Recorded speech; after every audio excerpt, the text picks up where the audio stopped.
9 जून है आज, 9 जून 1716। नाम सुना बंदा बहादुर सिंह? बिल्कुल हैं, जिसको बंदा बैरागी भी कहते हैं। बाबा बंदा बहादुर सिंह, आज उनका बलिदान दिवस है।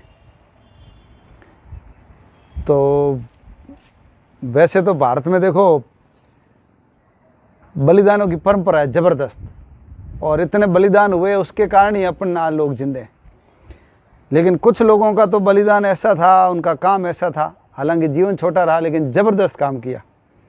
तो ऐसा ही एक वीर महापुरुष जो हुआ है उनका नाम बंदा बहादुर है। वैसे इनका नाम लक्ष्मणदास था।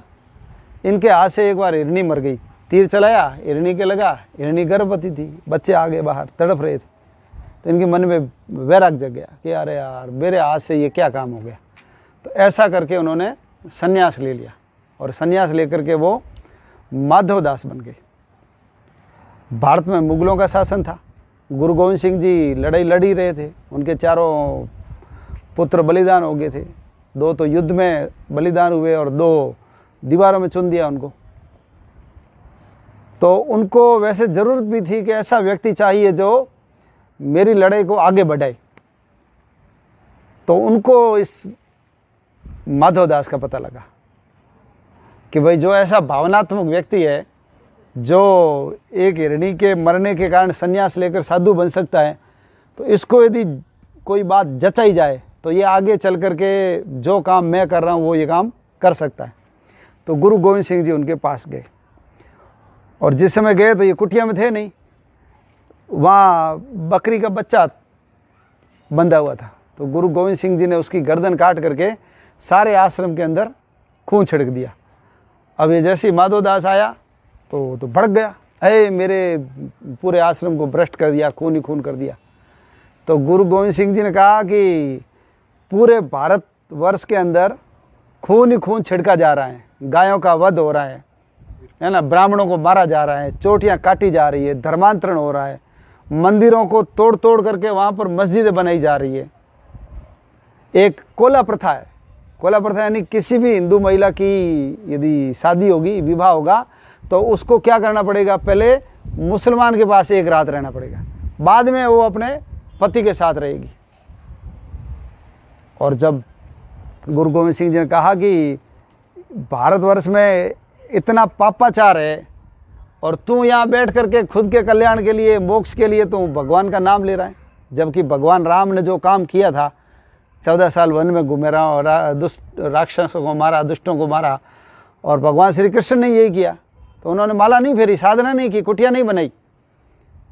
तो ये बात उसको जच गई कि बात सही है। उन्होंने कहा आप मेरे को आदेश करिए, मैं अब आपका बंदा हूँ।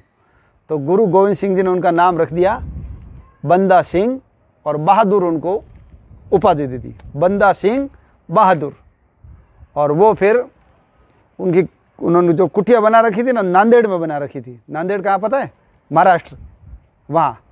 तो फिर वो वहाँ से गुरु गोविंद जी ने कुछ सिख उनके साथ कर दिए, तो वहाँ से रवाना हुआ। और रवाना होते होते उसने धीरे धीरे बीच में सेना का निर्माण किया, और बीच में जो जागीरदारी प्रथा थी, बहुत लोग किसानों की भूमि थी, ज़मीन किसान जोतते थे लेकिन पैसे लेते थे। इन्होंने कहा जो किसान जोतेगा ज़मीन उसकी। इन्होंने खुद के अपने सिक्के चला दिए कि मुगलों के सिक्के नहीं चलेंगे, मेरे सिक्के चलेंगे। और गुरु गोविंद सिंह जी के ऊपर जो अत्याचार करने वाले लोग थे, उन्होंने उनका गिन गिन करके बदला लिया। आज इजराइल का नाम सुना है ना? इजराइल कैसा करता है? इजराइल अपने एक भी दुश्मन को छोड़ता नहीं है, जिसने भी गड़बड़ की है उसको ढूंढ ढूंढ करके इजराइल मारता है। तो बंदा सिंह बहादुर ने ऐसे ढूंढ ढूंढ करके दुश्मनों को मारा। गुरु तेग बहादुर जी, जिनका शीश काट दिया, वहाँ लाल किले के बुर्ज के ऊपर भाले के नोक के ऊपर टांग दिया था, आज शीशगंज गुरुद्वारा बना हुआ है। तो जिस जल्लाद ने उनका शीश काटा था ना, उन्होंने जा करके उसका वध किया, और वहाँ 10,000 लोगों को मारा, ताकि उनको पता रहे कि भाई तुम ही नहीं हो। मुगलों को क्या लग रहा था कि बस हम ही हैं, हमसे टक्कर लेने वाला कोई दुनिया के अंदर नहीं है। तो पहला तो तेग बहादुर जी को जिन्होंने मारा, उसको मारा, उसका नाम था जलालुद्दीन। और फिर वो आगे गए। गुरु गोविंद सिंह जी के 2 बेटे थे, जोरावर सिंह और फतेह सिंह। इन दोनों को दीवार में चुन दिया था, पता है ना? नहीं पता। हाँ, दीवार के अंदर चुन दिया था जिंदा, कि या तो मुसलमान बनो नहीं तो तुमको दीवार में चुन देंगे। खड़ा करके चारों तरफ ईंट मिट्टी लगा करके पूरा चुन दिया। तो जिस नवाब ने यह आदेश दिया था, वो सरहिंद नाम का स्थान है, उसका नवाब था, उसका नाम था वजीर खान। ये वहाँ गए और उस वजीर खान को मार करके उनके गुरु गोविंद सिंह जी के बेटों को मारने का उन्होंने बदला लिया। और इन्होंने 8 साल के अंदर पूरा पंजाब, हरियाणा, जम्मू कश्मीर, ये जो आज पाकिस्तान है, ये पहले भारत का हिस्सा था, है ना? ये अभी जो पंजाब है, भारत के पास 35% ही है। 65% पंजाब कहाँ चला गया? पाकिस्तान में चला गया। ये सारा एरिया इन्होंने मुगलों से खाली करा दिया। और उस समय भारत के अंदर जो मुगल राजा था, उसका नाम था बहादुर शाह। बहादुर शाह प्रथम। एक तो बहादुर शाह जफर हुआ बाद में, लेकिन पहले जो था वो भी बहादुर शाह। वो दक्षिण भारत की विजय करने के लिए गया हुआ था। उसको लगा, अरे जहाँ से मेरे को टैक्स मिलता है, जहाँ ज़मीन उपजाऊ है, जहाँ इतना सारा गेहूँ निकलता है, वो एरिया ही मेरे हाथ में नहीं रहेगा, नदियों वाला, तो मेरे को तो इनकम होनी बंद हो जाएगी। तो उसने दक्षिण भारत की यात्रा छोड़ करके वो वापस आ गया। और बंदा बहादुर ने जितनी लड़ाइयाँ लड़ी सब जीत गया। बाद में इसकी मृत्यु हो गई, इसकी बहादुर शाह की। उसके बाद फर्रुख सियर वहाँ का राजा बना, दिल्ली का। तो फर्रुख सियर ने पूरी ताकत लगाकर, बंदा बहादुर सिंह के पास तो गिने चुने सैनिक थे, लेकिन वो लाखों की फौज लेकर आया। और फिर लड़ते लड़ते ये बंदा बहादुर पकड़ा गया। पकड़ करके उसको, मुसलमान तो क्रूर होते ही है, पता ही है, और वो तो चाहते थे कि इतना अत्याचार करो कि कोई मुगल सत्ता के सामने सिर उठाने की हिम्मत नहीं कर सके। इसलिए उसको लोहे के पिंजरे के अंदर बंद किया। हाथी के ऊपर लोहे का पिंजरा लगा करके उसके ऊपर उनको बंद किया। और इनके जितने साथी थे ना, उनकी सबकी गर्दनें काट दी। और गर्दनें काट करके जो भाला होता है ना, भाले के नोक के ऊपर सबके सिर लगा करके और उनको यात्रा करते हुए ठेठ दिल्ली लेकर के गए। लाल किला है ना, लाल किला के आगे ही गुरु तेग बहादुर जी का शीश काटा। और ये जो बंदा बहादुर था, इसका भी लाल किले के आगे इनको यातना दी गई। इनके जितने सैनिक थे ना, इनके सामने प्रतिदिन इनको बोला था, या तो मुसलमान बन जाओ, नहीं तो तुम सबको मार देंगे। तो हर दिन 1000 सैनिकों को इनके सामने शीश काट देते थे, ताकि ये डर करके क्या बन जाए? मुसलमान बन जाए। लेकिन ये टस से मस नहीं हुआ। गुरु गोविंद सिंह जी ने कहा था, रास्ता नहीं दिखे तो भगवान को याद किया कर। तो इसने कहा, नहीं, ये भगवान के काम के लिए आया हूँ, मैं मर जाऊँगा लेकिन मुसलमान नहीं बनूँगा। और भूखा रखा, तड़फाया, और अंत में उनके बेटे को लेकर आए, 4 साल का बेटा, और इसके गोद में रखा और कहा, तुम अपने बेटे का क्या कर, हैं, कत्ल कर। किसको कहा?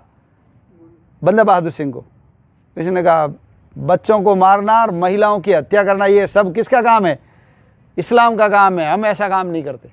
तो उनके 2 साल के बच्चे को उसके सामने चीर दिया, टांगे पकड़ करके। और उसका जो दिल था ना, कलेजा, हार्ट ऐसे करता रहता है और पंपिंग करता रहता है, तो वो निकाल करके इसके मुंह के अंदर डाल दिया। आप कल्पना कर सकते हो नहीं, क्या स्थिति रही होगी? उसका 4 साल के बच्चे को मारा और उसका कलेजा कहाँ डाला? उसके मुंह में डाला। लेकिन इसने कहा, इस्लाम कबूल नहीं करूँगा। और फिर इनके शरीर को जंबूरे से सब मांस निकाल दिया। जंबूरा जानते हो ना, जैसे प्लास होती है ना, ऐसे ऐसे मुंह का होता है जंबूरा, कील वगैरह निकालने के लिए। जैसे संडा सी प्लास होती है ना, तो हाँ, तो उसको मांस को सब क्या किया? हाँ, पूरा केवल हड्डियाँ शेष बची। और फिर अंत में उसको हाथी के पैरों के नीचे, उसका सिर हाथी के पैर से कुचलवा करके उसकी हत्या कर दी। लेकिन ये टस से मस नहीं हुआ, हिंदू जन्मा हूँ, हिंदू मरूंगा, देश समाज धर्म का काम करूंगा। तो ऐसा बंदा बहादुर, तो लाल किले ने केवल तेग बहादुर जी की नहीं, बंदा बहादुर सिंह की भी शहादत देखी है, उनका बलिदान देखा है, उनकी कुर्बानी देखी है। तो आज उनका बलिदान दिवस है।